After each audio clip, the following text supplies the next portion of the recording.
In the photograph, a tiny woman is sitting on the lap of a large, unsmiling man in a heavy dark suit. She can't be more than a couple of feet tall. She's wearing a neat little hat and a slightly startled expression. He is stiff, formal, powerful, the kind of man who is used to rooms going quiet when he enters them. Around them, a blur of reporters and hats and flashbulbs. Both of them are looking a little helplessly at the camera. For exactly one day, this was the most famous photograph in the world. And here is the thing, almost nobody knows. Both of the people in it would be dead within 10 years. One of them would die an old man in his own bed, his name carved into buildings, printed in every history of American finance. The other would be murdered, her name erased so completely that we still aren't certain of the day she died. Same photograph, two fates that could not be further apart. Let's start with the man, because everyone always does. His name was J.P. Morgan, not the famous one, not the founder, but his son, Jack. In June of 1933, he was arguably the most powerful private banker on earth, and he was in trouble. The stock market had collapsed in 1929. The country was in the depths of the Great Depression, a quarter of it out of work, and America wanted someone to blame. So the United States Senate hauled the House of Morgan in to answer for Wall Street's sins, in a hearing room packed with reporters hungry for his humiliation. For days they questioned him. It was hostile, and it was relentless, and it produced the kind of detail that makes a public boil over. It came out in those very hearings that Morgan and his partners had paid no income tax at all in the years the country was starving. The photographers waited for the great man to crack. And then, during a break in the questioning, something absurd happened. A press agent for the Ringling Brothers Circus had slipped into the room. He was, it seems, working quietly with a reporter, and he had brought a prop. He carried her across the floor, the smallest woman in his circus, 27 inches tall, and before anyone could stop him, he set her down on J.P. Morgan's lap. The flashbulbs went off like gunfire. Everyone in that room expected the most feared banker in America to explode. He was already furious, already cornered, and now a stranger had turned him into a circus act in front of the world's press. He didn't explode. According to the accounts, he was gentle with her. He asked her how old she was. When she told him, he said she certainly didn't look it. She went to take off her hat, self-conscious, and he told her to leave it. "Don't take it off," he reportedly said. "It's pretty."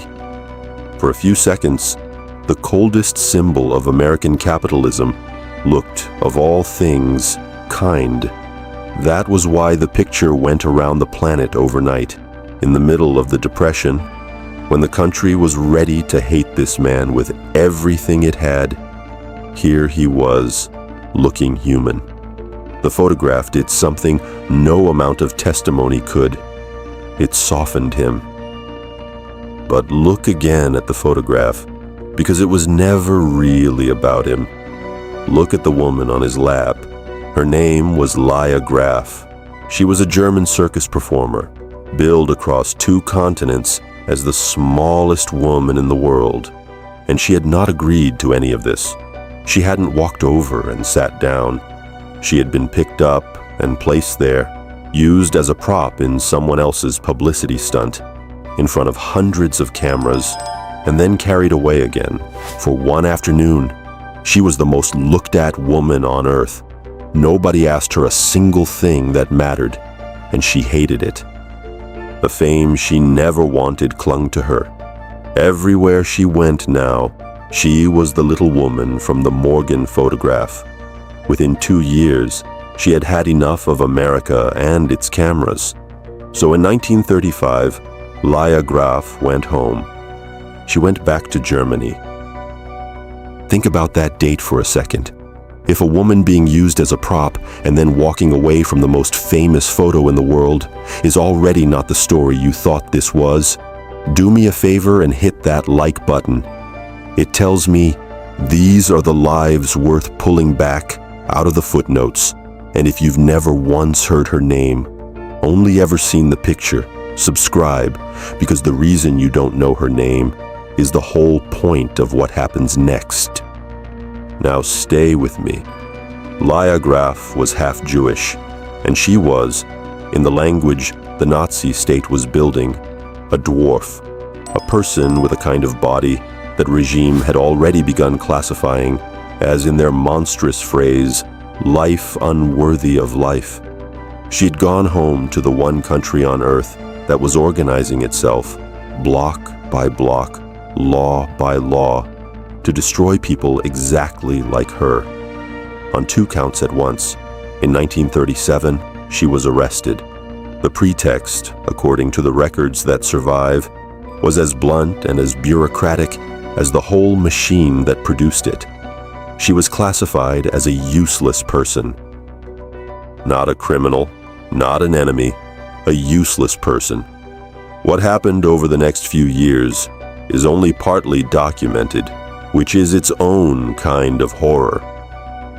We know that in 1941, Lya Graf was deported to Auschwitz, and after that, the record simply stops. The smallest woman in the world, who had for one single day been the most photographed person alive, disappeared into the largest killing operation in human history, and no one wrote down the day she died. We are not even fully certain of the year. Now go back to the photograph one last time. The 2 people in it, J.P. Morgan, the banker, went home from that hearing. He lived another 10 years and died in 1943, an old man in a bed with a name that outlived him by a century. Lya Graf, the woman on his knee, was murdered by a state that had decided she was worth nothing, and it worked so well that even now we can barely trace her. The same image made both of them famous on the same afternoon. It handed one of them a moment of unexpected humanity that history remembered fondly. And it gave the other absolutely nothing. No money, no protection, no way out, before she went home to be swallowed whole. We kept the photograph because of the man. We should have kept it because of her. If you want more stories like this one, real, forgotten, hidden in the details the official version leaves out, watch the video already coming up on your screen right now. Here on It Sounds Like Fiction, but it's history, there's always one more secret waiting.